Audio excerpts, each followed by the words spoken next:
Welcome to A Celtic State of Mind. I'm Paul John Dykes, and once again I'm joined by Stevie Mullen. We're going to be discussing Celtic's victory against Sarajevo that sends us into the Europa League group stages. Stevie, what was your thoughts on that second half? I thought we were outstanding in the second half. I thought some really great performances, but one of the most pleasing thing for me was a wee bit of know-how we displayed at the end through Barkas and Greg Taylor winning fouls and just running down the clock. I thought it was really outstanding and something that previously we wouldn't have done. I think back to some European defeats, Stevie, and sometimes you used to look at the European opponents and they were a wee bit craftier, weren't they? They just had a wee bit of know-how, and that's maybe been lacking. I love the fact that Barkas takes his time and he knows exactly what he's doing, and I was quite happy near the end. I know I'd predicted 3-0. I was quite happy with that because we were under no real pressure, I don't think, at any time. They were only going to score on the counter. We controlled the game. We got the goal. Plenty to be happy about. Yeah, I think even tonight, Shane Duffy's had a few wee shaky moments in the recent games. I thought he was really, really commanding and he organised his team. You can hear the shouts through the TV. Everybody knew where to be to play. A couple of great blocks where he's put his body in the line. I thought he was outstanding. In the second half especially, I thought Ryan Christie was absolutely outstanding. Oh, he was unreal, Ryan Christie. And I think when we were talking at half-time about what Christie tries to do, he tries to create openings, Stevie. You're looking at virtually every good chance Celtic had. Christie was involved. From the corner in 50 minutes, Christie to Ayer should have scored. That was a bad miss, fell right to his toe. And then 63 minutes in, Christie long-range effort. Then a corner 4 minutes later, El Hamid, with a good effort, has got to be said. Another shot in 70 minutes, which resulted in the goal from Edouard, and it goes on and on and on. Everything Celtic were doing in a creative sense in the final third, Christie was involved. Well, he's your focal point, as we spoke about half-time. Scott Brown gets the ball, plays it Calmack save, Ryan Christie tries something a wee bit different. Second half it paid off an absolute treat, and I thought the guy should be really, really proud of his efforts tonight. Definitely. It's one of the ones, even at half-time tonight, we were getting some comments about the fact that he was a World Cup Willie, he was trying to do everything himself. But I think we needed that. I was actually quite surprised, Stevie, when we took him off with 5 to go. Surprised that he went off, surprised at the substitution. Again, you're through at 1-0. I would have thought you'd take off Elyounoussi and put on him and just shore up. We don't need a second goal. We only need to secure what we already had. But again, credit to Neil Lennon. He's picked a good team. We've went through, and it's a €3 million win tonight. Oh, brilliant. So maybe it staves off the need to get rid of somebody tomorrow. Mm-hmm. Can that pay for Session Young's deal? Well, this is the big thing. It's so important. Yes, we're sitting there at 4 o'clock when the Champions League draw's been made, Stevie. That's where I want Celtic to be. We're all the same, but we are where we are this season, and it's an important windfall for Celtic. It's all we're interested in, but you made a great point about Duffy. We weren't overly critical or even concerned about his performance against Hibs. He just wasn't his usual commanding self. I think the point I made here is he was back to his commanding best. He's a leader in the centre of defence. He's like the boss on that park. You could hear, which we benefited from that. You could actually hear him all the way through the game. But he is organising the back line. You've got Barkas behind him with a bit of shitehousery, I think they call it. Brilliant. I love the performance from Big Duffy. It's a no-nonsense performance. He organises it. He's your pivot. The other two guys just do what they're told, then we'll be absolutely fine. Now, you're not ever going to get through a season without conceding a goal. But if he's prepared to put his body in the line, which he did with throwing his cell in front of it, it's going to be harder for the opposition to score. I don't think they had one decent attempt on target tonight, and he prevented about 4 or 5 sort of wee half breaks developing. I thought it was outstanding tonight. No, yeah, I agree with that. Moving into the midfield, Brown and McGregor, they controlled the game at their own pace. On the right-hand side, I thought Frimpong throughout the game, if you look at his performance, was still the danger man. A lot was coming down his right. Greg Taylor played pretty well as well, though. I thought he'd done great in the second half. Absolutely great. Up and down. Putting crosses in nice and early. No taking the extra touch too many times. Getting it in. And again, we spoke about at half-time. If the centre forwards are a wee bit more dynamic in there, we could have maybe 2 or 3 goals from headers. Mm-hmm. You're looking again at Christie. He was my man of the match. I think you agree with that, Stevie. And for me, when you're looking at the creativity of that, he created the goal. The goal was scored by Edouard. Edouard's come into a wee bit criticism himself. We were watching quite closely how he was trying to come into the game, though. He was dropping back. The movement was there all night. And when he went off, he looked as though he was done. I thought he was great. I was delighted for him to score tonight. You know, maybe just gave him a wee bit more confidence back. But I thought in the second half, the amount of times sort of off the ball, he was behind Elyounoussi in the build-up to play, going looking to get involved, not being so closely marked, just interchanging a wee bit with Elyounoussi, and absolutely delighted because it's a goal that we've been saying, Ayeti would have scored that. Well, Eddie scored that tonight, and well done, son. Oh, brilliant. Yeah, it was good to see him back on the score sheet. Tomorrow, we're going to have the draw tomorrow. I think it'd be a good idea for the Axel Bulletin to go live. We'll get the exact reaction from all the fans as it happens. And a lot of the fans have been commenting on YouTube, Facebook and Twitter. So we'll work through some of the comments, Stevie. If you are watching on YouTube, welcome to the show. Get yourself subscribed to the show. It's all free. And it's our 4th broadcast of the day. Joe Porter right in there with the first comment. 2 very hard fought away wins for Celtic. Those tight games will stand them in good stead for the group game. Somebody made a point, I think it might have been Gary Doonan during the week, that we've only lost 1 away game in Europe since Lenny came in. Would that be right? I seen Gary putting that up yesterday. That's a fantastic record. Absolutely fantastic. We've had probably better teams, you know, and we've not had that sort of record, so well done, Neil Lennon. It was a big problem, the away win in Europe. You know, even O'Neill teams, maybe after Seville, O'Neill teams struggled away to get the results. And Brendan Rodgers, of course, didn't have the greatest record in Europe. So we've got to take that. I mean, that's 2 tough away games. Winner takes all, knockout games tight.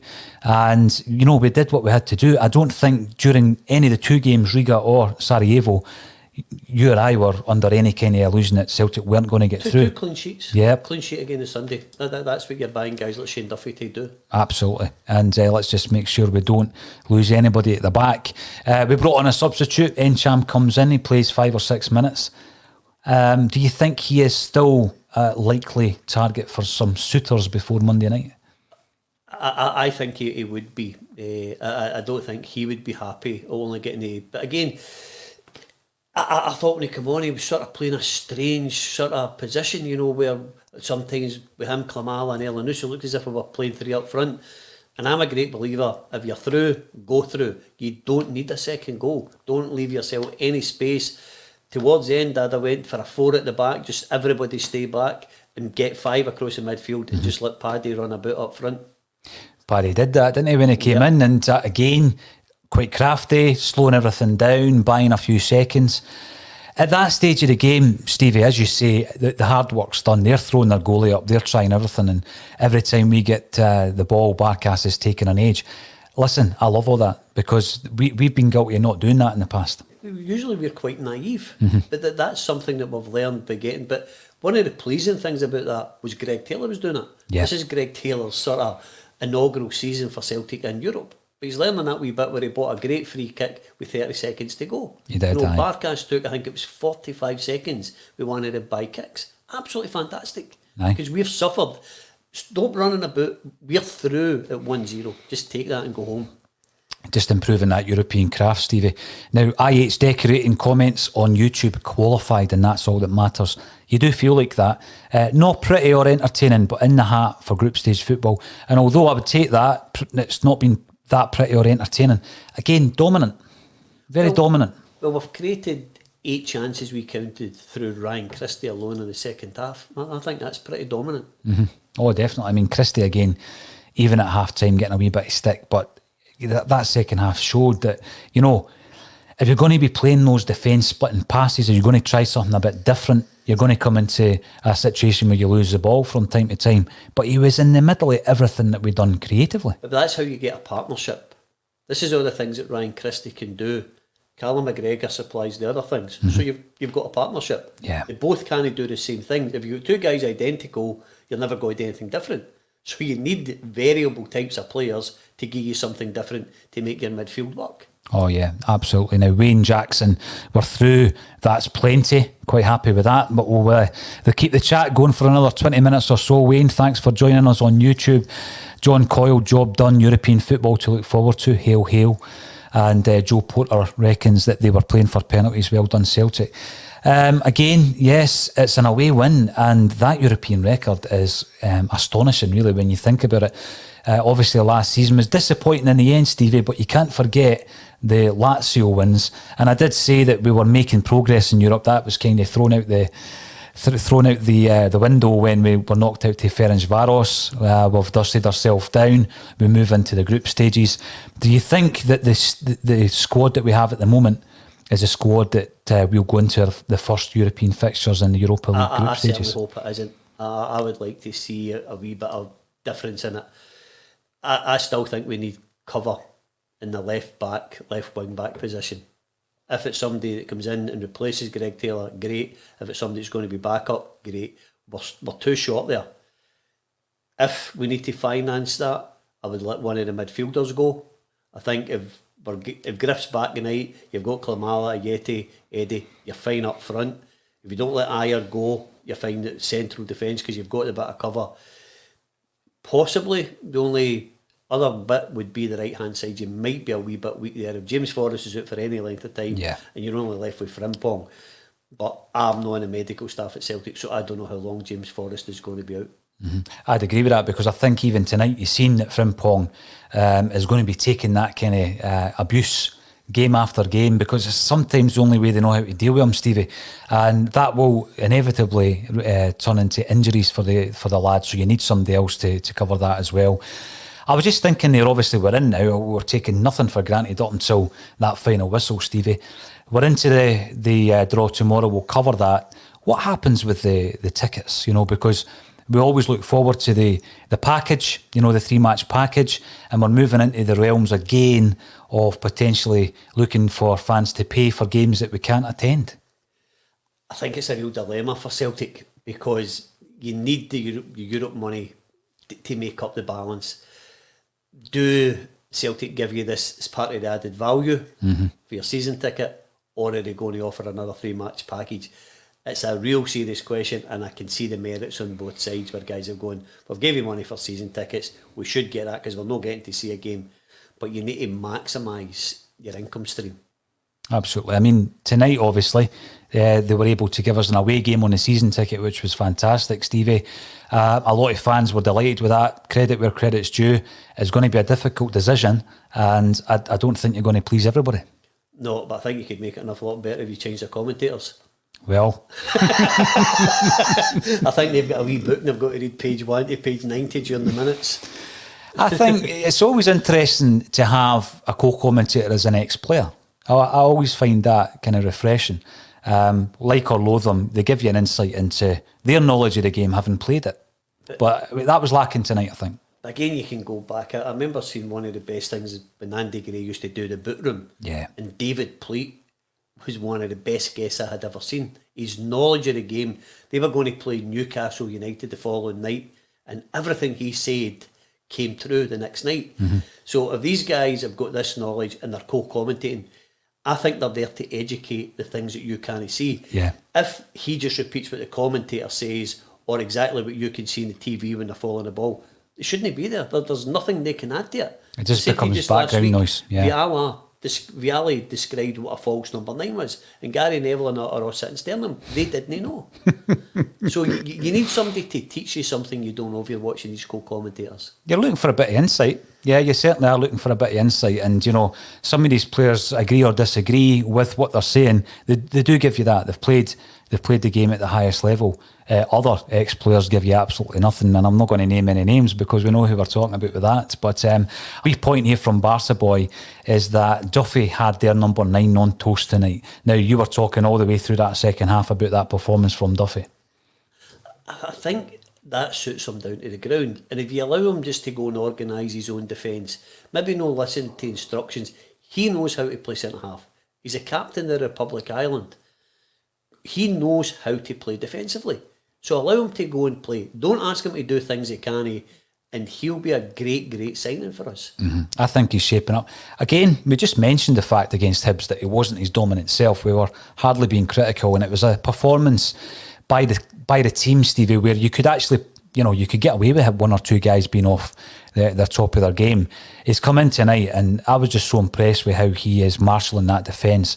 I mean, Chris Ayer is basically just getting told what to do, and that's great. I think that's fantastic. He's creating that partnership. I think long term, you were talking about Pleat saying this is going to happen, and it happens because he had loads of knowledge. I said we might get an injury in the first 5 minutes at centre half. It happened. That was just luck, and everybody that's watching knows that. Now, let's have a wee look ahead. There's loads more comments, and we're going to work through as many as we can in the next 15 minutes. But let's have a look ahead to the weekend's game against St Johnstone, Stevie. Again, taking nothing for granted. The games are coming in thick and fast. Is it an opportunity to rest any of the players that played tonight? I think if anybody came to the manager or the coaching staff and says, listen, we're feeling a bit leggy, then you would rest them. I would think on the back of Sunday and tonight, the players who played would want to go in again and play. Mm-hmm. I don't think they would want to take themselves out of the team because it's too important, and then they're going to be in international duty after that. Just pull them out the squad, give them a rest. You know, Neil's already said he's a wee bit worried about them coming back on the Thursday. You've got a Glasgow derby on the Saturday. So just pull them out. Play them on Sunday and then go, so they're injured, they've got a wee knock. I've got absolutely no issue with that. I really don't. I know back in the day, people used to have an issue with, you know, managers, but at the end of the day, our priority, Stevie, is not international football. And if it's a game for Scotland and an injury, or no game for Scotland and you're fresh to face Rangers, you're going to go for the latter every day of the week. Well, if we've got Eddie coming to us and saying I'm a bit tired because of games, and he's missing Celtic games because he wanted to play in international games, no for me. I'm a Celtic fan. Mm-hmm. You know, so I want them to be fit for Celtic. I don't really care if they're fit for Scotland. Going back to the point you made about commentary, and again, I've never commentated in a game in my life, but I gave the example of Chris Sutton when he turned up for that game, and I had the insight, Stevie, and Sutton was so well prepared. He had actually a box file full of notes, newspapers and everything, and he was preparing for hours before the game. I've also seen some commentators from the past, and I've seen some of the notes that were used by the commentators, handwritten notes, absolutely fantastic for every game, every single game, with facts and figures and curio, everything you can imagine. And that keeps the thing going, doesn't it? If you can throw in a few facts or anecdotes, etc. But I wasn't getting much of that tonight, but I was getting plenty of it from you. I think watching Celtic tonight, I think they still need to work a wee bit better on their angles. Mm-hmm. And I remember even Brendan Rodgers going into Liverpool, and they were a top side, and saying they had to show guys that, I know Celtic fans will go off ahead now, guys like Steven Gerrard, how to work their angles better. And that means being able to make yourself available for passes that are easier for the guy in possession, where he's got two or three options. Sometimes even the our guys are getting it, and they've really only got the pass back because we've not created enough angles or making other guys available. That's what makes Callum McGregor such a special player. He's always available from anybody. Yes, he is. And you know, when we were looking along the Celtic's high line there, and you know, Edouard, sometimes we've heard he's a disinterest, he's unfit. The one guy that was making the moves back and forward, going deep to try and make that angle, was Odsonne Edouard every time. But sometimes if you've got a language style, which Odsonne Edouard, you appear to be lazy, but you're working at your game. If he was to start doing the running the way, say, Paddy was playing, I don't think it would look right, and it wouldn't be his style. No. So again, you go back to partnerships. Let Eddie do what Eddie's good at. Let Patrick Kamala run and get the ball for him. You know, if they're both of them the same, I don't think it works. You need a partnership. And I think Eddie and Yeti, when both of them are fit, I think will be absolutely perfect. But again, it's another headache for Neil Lennon. He's the manager and he'll do the right thing. Because what do you do with Elyounoussi when they two are fit?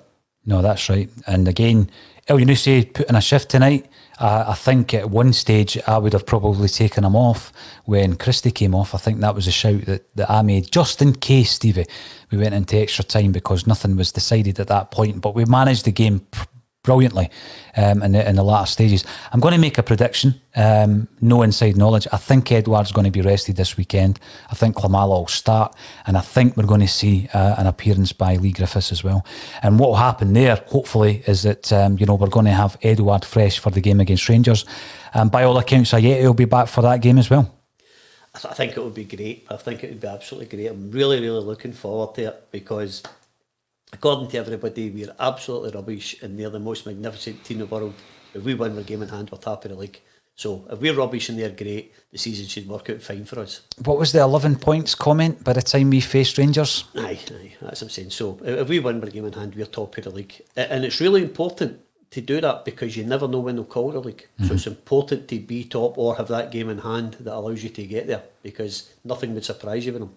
No, and I mean, when you're looking ahead and, you know, we're not going to take tonight's result and turn it into a negative, you just don't know what the future's going to hold. We've got clubs down south going out of business, and Celtic just need to look after their own backyard at this moment in time, Stevie. We're going to have extended broadcasts on Monday to cover the transfer deadline. I'm going to have to let the wife know I won't be home that night, but and we'll have a few guests in as well to cover that. I do think there'll be a bit of action here and there. There's going to have to be, because we have nothing else to talk about. But what would you change? You know, if you're looking at the Celtic squad now, you're looking at budget constraints. What business can you do that's going to make us better to go forward, but not significantly make us weaker? Really, you can only let a midfielder go and bring in somebody for cover on the left. If you do that, you've come out this window stronger than when you went into it, because we've bought some pretty good players or even got them on loan. Yeah, we have. I mean, we keep saying it as well, Stevie. We're used to going into or coming out of transfer windows, and there's maybe one or two, sometimes more, what have been described as project players that you're looking to develop over a period of time. We're starting to give game time to the likes of Klimala now, who signs in January. And you've also got guys like Sorrow, who hasn't yet established himself. But in this window, we've been signing players who are looking for a first team jersey straight off the bat. They've hit the ground running. And I think if we can bring in one more, and the name that excites Celtic fans, and quite rightly, would be Ryan Sessegnon. Can we do a deal for him? If so, fantastic. Do we move into the next period of the season outside of this transfer window without anybody going? If so, that's tremendous bit of business by Celtic. If they did sell a midfielder, I can understand why. And if that midfielder has got to go, then for me, it's got to be Ncham, because he's a guy. You look at Christie tonight, you look at the importance of Christie's performance tonight, and it's, for once, I'd love to see the stats, because the opportunities that he created, the shots on target that he had, that, I mean, I think we counted 7 or 8 in the second half alone, Stevie. And on that form, you know, we can't let him go. Even if it's a situation like the Boyata one, where there's an offer on the table and we don't take it, and we know by not taking it we're going to end up losing him for free or a much lesser fee, we've got to keep Christie. He's pivotal. I think we're really fortunate, you know, that we're going for 10 in a row and we've got Dermot in charge. Normally, we would sell somebody before Monday, you know, and it would be a need because of the Champions League loss of revenue. I think Dermot wants his legacy as well for getting the 10. So I think he would be able to finance a hit for us this year that ensures that. So maybe nobody would leave, and he'll probably just pick up the tab. Hey, that would be the dream scenario, Stevie. Now, Colin was in yesterday and he's getting involved tonight. Good result, decent performance. Like to see us move the ball quicker, but we're through, and that's the main thing. On to Sunday now. Big match coming up. Every match seems big at the moment. Celtic Rab, you've been involved with a Celtic State of Mind for some time now, and thanks for continually getting involved. 10 European group stage qualifiers in a row. That's older than Sevco.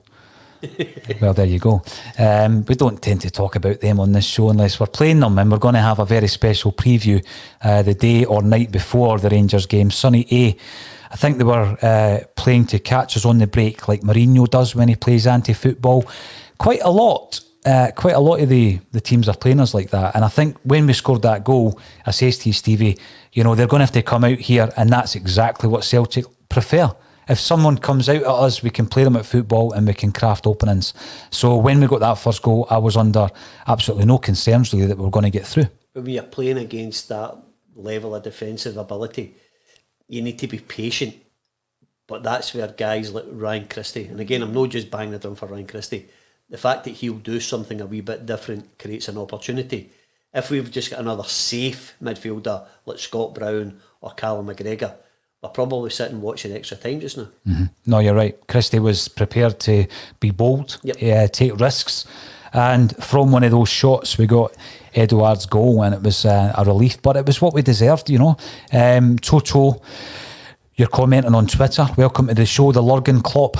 has delivered again, and a big well done to young Taylor. A great game. I do think Taylor played well tonight. I think I maybe said at the weekend, one of his best games. He's followed it up with another fine performance. Yeah, and there's nothing against it, but we still need cover for that position. Yeah. If we're going to compete in 5 tournaments, we need cover, because if something happens to Greg Taylor, a suspension or an injury, and we've seen how innocuous an injury can be picked up with beat on a night, we've got nobody to play there. Surely we're not thinking about pulling Callum McGregor to go to left back, because we've got nobody else in the squad who can play there. Please no. I remember that game at Ibrox, and I never wanted to see him play there again. Never played badly there, but when you look at what he brings to the team, Stevie, in the midfield and offensively as well, always good for a goal. You just don't want to be in that situation, and that's the point you're making. You're guaranteed you're playing for 5 trophies. Mm-hmm. So we can't go in weak in one position where you're trying to put somebody out of position to cover it because you've no brought somebody in who can fill that gap. Mm-hmm. There's a point coming in here via YouTube, Stevie. IH Decorating, welcome back. Barkas game by game is looking more and more assured. His distribution is superb too. There's a bit about Barkas that I think he can become a cult hero. I think he's got a bit of that, I don't know if it's just because of the wee hair and that. He looks a wee bit like David Geyer. But he looks absolutely comfortable. He's coming collecting the ball. Yep. His distribution's great. He's doing well. He's having to save shots. So I think we've got a good goal in Barkas. Where was all the flack coming from, Stevie? What did he do wrong? He done nothing wrong. It's people just like having a wee go at Celtic. It doesn't matter who we get, and you see all the other games, there's all these things happen and they're just glossed over. Our guys make a wee mistake and it's crucial. They just want to get in tappies. I'm just delighted that we escaped the Franz Ferdinand thing, innit? Oh, Franz Ferdinand, I know. And the band would have had a different name as well. Mark O'Donnell, super dominant. Sarajevo weren't up to much. We made sure that was the case. No Beersheva shits. Lovely. That was a tense affair that night, wasn't it? Yeah, but again, and I think we're all guilty, myself included, that when we knock these teams out, they weren't very good. They knock us out, we weren't very good, we were better than them. And then you see how they progress. Maybe we just, against Ferencvaros, we had a wee bit of bad luck. But now we've disposed of Riga, they weren't very good. Hadn't they been beat at home, we've disposed of Sarajevo, they weren't very good. But they're the same level we are the night to play in the qualifier. Yeah, absolutely, Stevie. It's a great point. And, those 2 away games, one-off games, I think we've negotiated them brilliantly. So, great credit to Neil Lennon. I gave him stick after the Ferencvaros defeat. Credit where credit's due. I think he managed that game really well tonight. Some of the performances that we've seen coming in for extra praise. Ryan Christie was superb, says Gary Doonan. Totally agree with you. Sean Spillane, Taylor had a great second half. I thought he was really assured. He looked mature. He looked pretty comfortable there.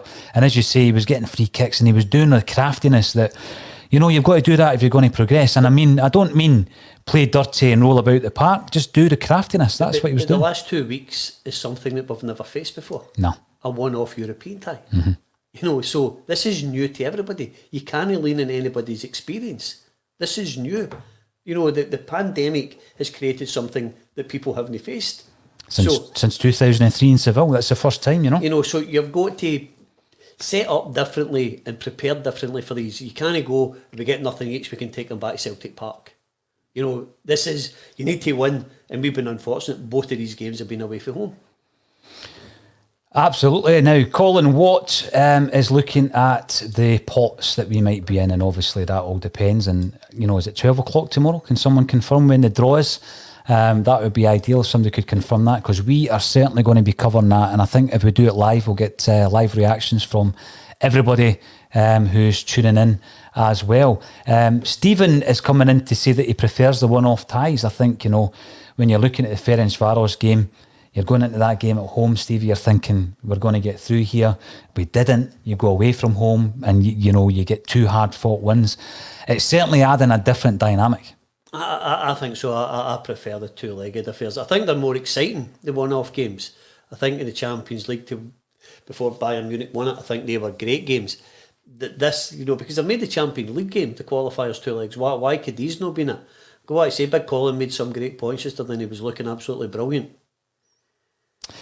Now, what I do like sometimes is that we get comments coming in from supporters of other clubs. I mean, they're coming in and they're having a look at the old Celtic state of mind, and that's great. And Paul Cockwell, welcome to the show. You've been coming in and making some good contributions. And that is the same story this evening. Joe McKenzie saying that apparently Gutman is playing class, by the way. There's a player that's still Celtic player, but you sometimes tend to forget all about him. And Paul, are Celtic buying Campbell from Motherwell? I'm going to put that to Stevie, because Stevie suggested this. We were asked the question some time ago, quite a few weeks ago, about Scottish talent and signing the best Scottish talent. We were looking at Turnbull. Someone mentioned Lewis Ferguson. But you came out with maybe something a wee bit more left field. Stevie, you were talking about Campbell. You spoke about him earlier tonight. Would it be worth bringing him in for a couple of $100,000 and loaning him back to Motherwell? I think that's a perfect scenario. I think it would suit Motherwell because they're going to lose him for nothing at the end of the season. And if you were to give him back, and again, it means when you play Motherwell, the boy can't play. But I think if it's a couple of £100,000, I think that's a real gamble worth taking. I think so. I mean, if we don't buy him at this stage, Aberdeen or Hibs are going to go in and try and purchase him for $200,000 or $300,000. I think Hibs have cashed in on players like that in the past, the obvious one being John McGinn. Do we get to a stage, Stevie, where pretty quickly we're looking at a player that would cost us the same amount as Turnbull? I think if Neil Lennon was interested, and I've no idea if Neil Lennon is interested, but if you ask David Turnbull, what does this guy bring to the team? And if he gives him a glowing resume, then it might be worth doing business. Yeah. If he goes, he's not up to this level, which the boy might not be able to, but a couple of £100,000, it's no out with your budget, that could be a good gamble, that you would get a couple of £100,000 back just because he's played for Celtic. It's a calculated gamble, Stevie. Yeah. And we'll see how it goes over the next few days. We'll certainly be covering every move, and we'll be doing the old transfer deadline night bulletins. Hopefully something happens, because otherwise we're going to have to entertain you in some other way. Alex Subsea, 1967, giving us the final update before we close for this evening via YouTube, and you're telling us that tomorrow the draw is at 12 noon. So let's do it live. We'll do the draw live and we'll get all your reaction. Every single one of you, thanks for joining us tonight. It's been a pleasure. And all that's left for me to say is Stevie Mullen, once again, thanks for joining me on A Celtic State of Mind. Thanks for asking me.